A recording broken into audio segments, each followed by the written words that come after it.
So hello friends, सत श्री अकाल, नमस्ते, अस्सलाम वालेकुम, welcome to my new vlog.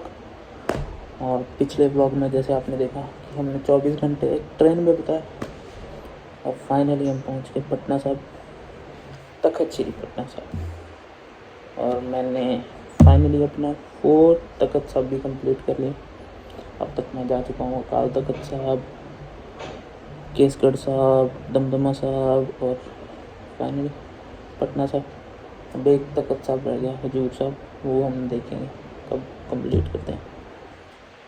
सो आगे कंटिन्यू करते हैं। इस व्लॉग में आपको देखने को मिलेगा कि हम पटना साहिब के अंदर रूम लिया और उसके बाद हम गए कंगन घाट गुरुद्वारा और गुरुद्वारा बाल लीला साहिब, जहाँ पे गुरु साहब अपना बचपन बिताया करते थे। और वहाँ पे इतना सुकून है और लगता है कि हाँ, गुरु साहब हमारे सामने हैं। एकदम से मन ही नहीं करता कि बाहर आए, क्योंकि इतना अच्छा माहौल है वहाँ पे। और हाँ, शायद इस व्लॉग में या अगले व्लॉग में आपको पटना साहब की आरती भी देखने को मिलेगी। सो कंटिन्यू करते हैं। सो फाइनली 12 बजे हमें रूम मिल गया गुरु तेग बहादुर जी निवास में, जो कि तखत साहब के बिल्कुल पीछे था। और रूम में हम अपना सामान रख के वापस गुरुद्वारा साहब आ गए माथा टेकने। हमारा रुकने का निवास स्थान एकदम तखत साहब के पीछे था और वहाँ से हमें तकरीबन लगते थे 2 से 3 मिनट, और वहीं से अंदर से ही एंट्री थी।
सो फिर हम आ गए रिसेप्शन पे ऑफिस में, जो कि एंट्रेंस पे ही है गुरुद्वारा साहब की, क्योंकि बाकी गुरुद्वारे घूमने के लिए बस बुक करनी का पड़ती है गुरुद्वारा साहब से, जिसके प्राइसेस रीज़नेबल है। एसी बस के 150 रुपये पर पर्सन और बिना एसी के 100 रुपये। कल के लिए सभी बसेस बुक थी, तो हमने सोचा क्यों ना कल ऑटो करके चल लिया जाए। और फिर हम चल दिए पैदल ही गुरुद्वारा बाल लीला साहब, जो कि वहाँ से 1 किलोमीटर 1.5 किलोमीटर दूर था। और इसी स्थान पे गुरु गोबिंद साहब जी अपने बचपन में ही खेलने आते थे।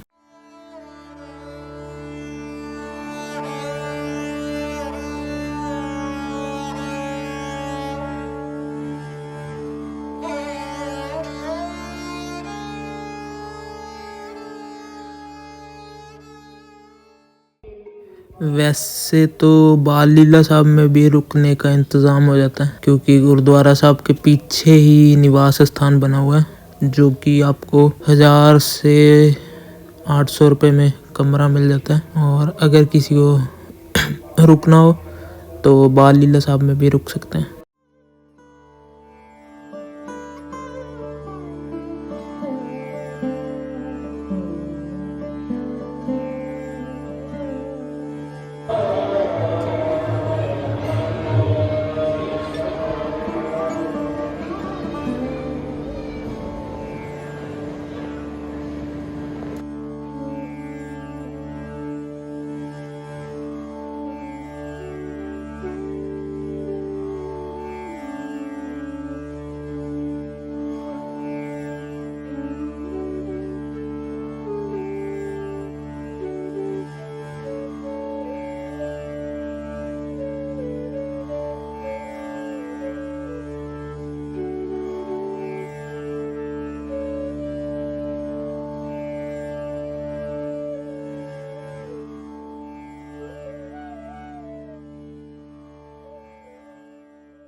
और बाल लीला साहब के निवास स्थान में ऑफिस में बैठने की जगह और कैंटीन भी बनी हुई है जहाँ पे आप कुछ भी खा सकते हो, जो कि आपको रीजनल प्राइसेस में मिल जाएगा और बढ़िया खाना मिलता है। हमें भी भूख लग चुकी थी तो हमने कुछ खाया और कुछ टाइम बिताने के बाद हम वहाँ से निकल लिए गुरुद्वारा कंगन घाट के लिए, जो कि तखत साहब को फिर से क्रॉस करके और गंगा नदी के किनारे पे बना हुआ है। गुरुद्वारा कंगन घाट साहिब, इसी स्थान पर गुरु गोबिंद सिंह जी ने अपने सोने के कंगन उतारकर गंगा नदी में फेंक दिए थे, और जब उनके सेवक गंगा नदी में कंगन ढूंढने गए तो वहाँ पे कंगन ही कंगन पड़े हुए थे।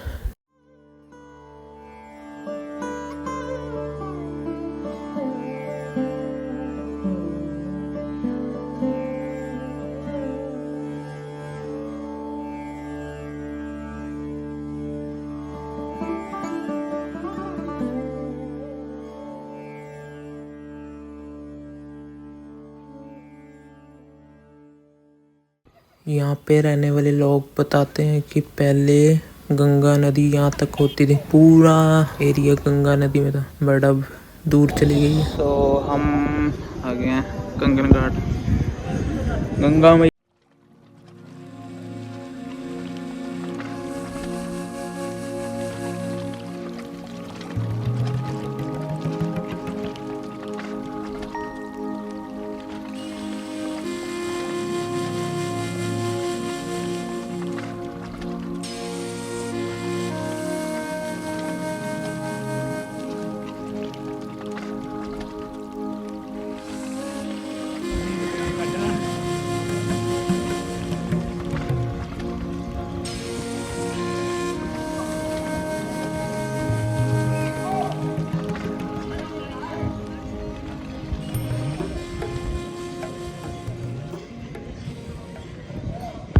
अब तो गुरुद्वारा साहब की बड़ी इमारत बन चुकी है, पर पहले वो छोटा सा गुरुद्वारा साहब था और इसके नीचे गंगा नदी बहती थी। यहाँ पे जगह भी बनी हुई है जो कि आपको पास जाके दिखाता हूँ। ये रहा वो छोटा सा गुरुद्वारा साहब, गुरुद्वारा कंगन घाट, और नीचे देखो जगह बनी हुई है गंगा नदी। और सभी जगह पे माथा टेक के हम वापस आ गए अपने निवास स्थान पे, जहाँ पे हमें रूम मिला है।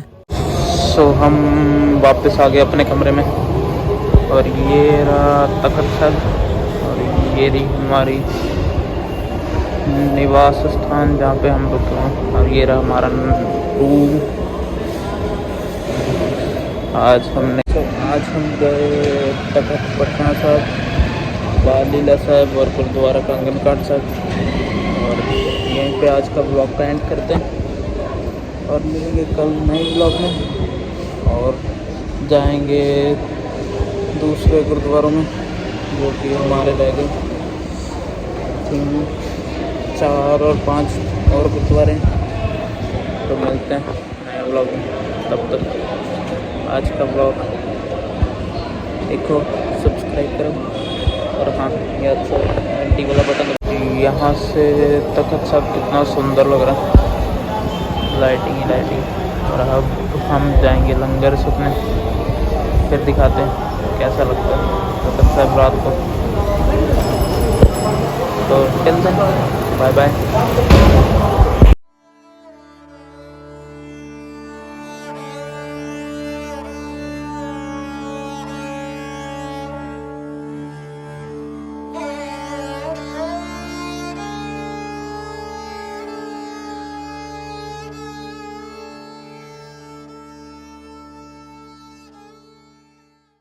और हम लंगर छक के वापस आ गए, और ये रहा हमारा सामने निवास स्थान। और आज के लिए इतना ही, मिलते हैं नए ब्लॉग में, गुड बाय। आज का ब्लॉग होप आपको सबको पसंद आया होगा, और मिलते हैं अगले नए ब्लॉग में।